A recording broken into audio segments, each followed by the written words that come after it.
saya yang berjudul Pola Asuh Single Parent dalam Menanamkan Nilai-Nilai Ibadah di Desa Ibadah pada Anak di Desa Tanjung Rejo, Kecamatan Tongas, Kabupaten Probolinggo.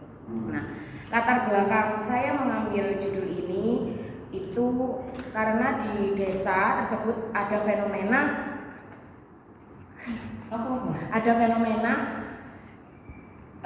banyaknya ibu-ibu yang bekerja menjadi tenaga migran ke luar negeri yang meninggalkan anaknya ketika berusia 7 hingga 12 tahun untuk bekerja di luar negeri.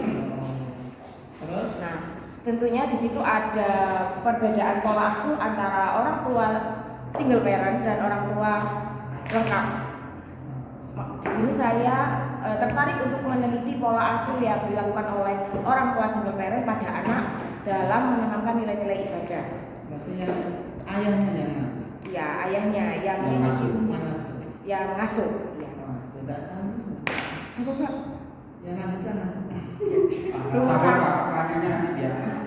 Rumusan masalahnya bagaimana pola asuh orang tua single parent dalam menanamkan nilai-nilai ibadah pada anak di Desa Tanjung Rejo, Kecamatan Tongas, Kabupaten Probolinggo. Yang kedua, apa saja faktor pendukung dan faktor penghambat single parent ini dalam menanamkan nilai-nilai ibadah pada anak di Desa Tanjung Rejo, Kecamatan Tongas, Kabupaten Probolinggo.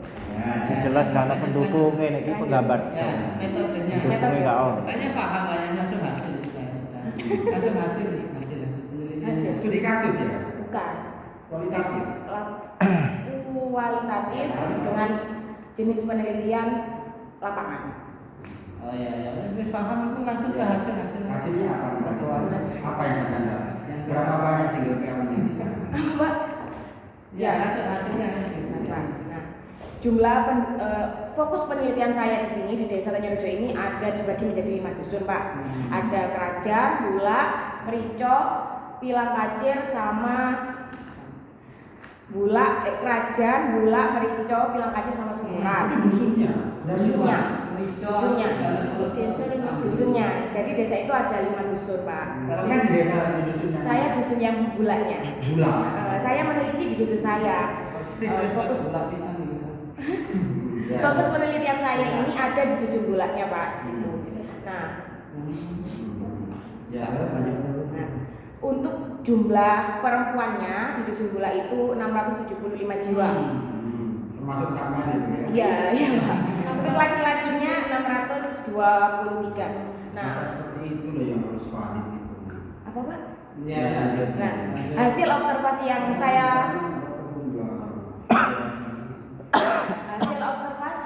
lakukan ketika wawancara dengan sekretaris desa itu ketika bulan Juni kemarin, desanya siapa namanya? Bapak Tumimbar, Bapak Tumimbar, Tumimbar, dengan kepala dusun namanya Hosin. Hosin. Oh, Hosin Darkasi kenal bahasa. Bestinya. Kalau Hosin itu dusun iya di Merico. Nah, Merico kebetulan sekretaris desanya itu ayah saya sendiri, Pak. Ganti jodoh. Biasaan meneliti. Supaya mudah cari data. Itu yang saya alasan. Rendah lanjutkan. Ujian mana November ini penelitian lagi. Loh, iya toh Pak ya.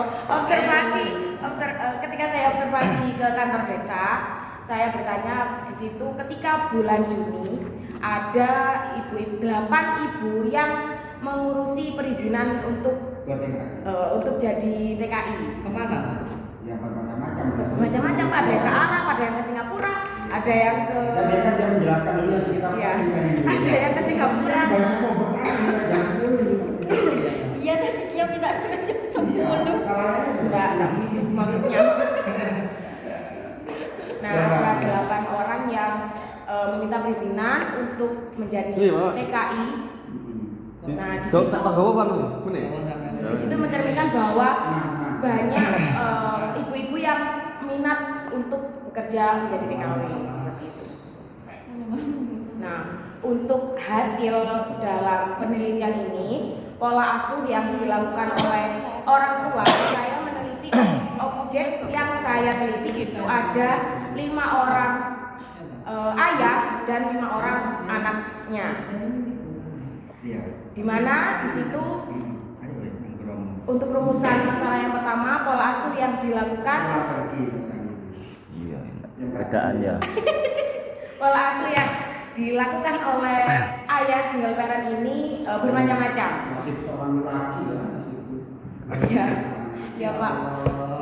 Tiga orang orang tua ini menggunakan pola asuh demokratis. Pola asuh demokratis ini di sini anak itu dibebaskan dalam memilih Pak, memilih tujuan ibu lagi. bukan memilih tujuan hidupnya seperti itu. Misalkan mau memilih madrasah di mana, enggak maksudnya sekolah di mana seperti itu. Pergaulan tetapi tetap ada batasan-batasan pergaulan yang ayah single parent ini dibatasi seperti itu. Sedangkan 2 yang lain itu menggunakan pola asuh otoriter, demokrasi tapi lebih mendekat ke otoriter. Otoriter di sini pola asuh ayah ini lebih mengatur anak ini harus seperti ini, harus seperti ini, seperti itu. Itu nggak mengakibatkan kekerasan. Ya, lanjut. Nah, Ya. di sini nilai-nilai ibadahnya itu saya dibagi menjadi 3. Yang pertama nilai ibadah hati, yang kedua nilai ibadah lisan, dan yang keempat nilai ibadah fisik. Nilai ibadah hati ini lebih ke pengasuhan melalui nasihat ya, dari hati ke hati. Kalau yang lisan itu lebih ya lisan pengasuhan, misalkan hafalan surat pendek atau hafalan niat sholat dan bacaan sholat yang lainnya. Untuk nilai fisik itu bukan fisik itu pola asuhnya itu misalkan anak diajak berjamaah untuk sholat di musola seperti itu. Jadi orang tua bukan hanya menyuruh saja, tapi beliau juga mencontohkan. Kasihan. Dan nikah lagi ada yang nikah lagi. Suami istri Pak. Hanya suami istri. Untuk faktor pendukung sama faktor penghambatnya, untuk faktor pendukungnya itu Kali. Sau kan pendukungnya penggambar tok iki. Ada pendukungnya. ada faktor pendukungnya. Penghambatnya akeh ini. Saya sudah buat PPT tapi tidak digunakan Pak. Ayo. Tuh. Ini kan menunjukkan sampai belajar teman. Iya sebentar. Ya. Ya.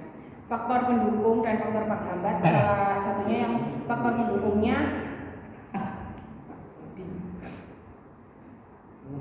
Aku masih cari sih. bukan loading Pak. Oh, loading. Ya, Tak apa ya. Ya kan ada deskripsinya. iya di sini ada. Bisa. Gambarannya secara garis besarnya apa? Ya. Faktor pendukungnya adanya lembaga pendidikan Islam. Jadi ada beberapa orang tua yang mempercayakan anaknya untuk mereka menitipkan pada lembaga pendidikan Islam, sekolah madrasah, TPQ dan lain sebagainya. Yang kedua, pembiasaan kegiatan keagamaan dalam keluarga.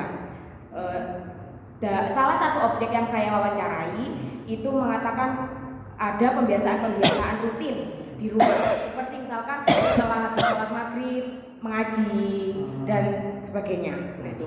Untuk faktor penghambatnya, yang pertama latar belakang pendidikan orang tua. Namanya di desa ya, jadi latar belakang pendidikan orang tua itu minim seperti itu Pak. SDM-nya minim. Yang kedua kesibukan orang tua.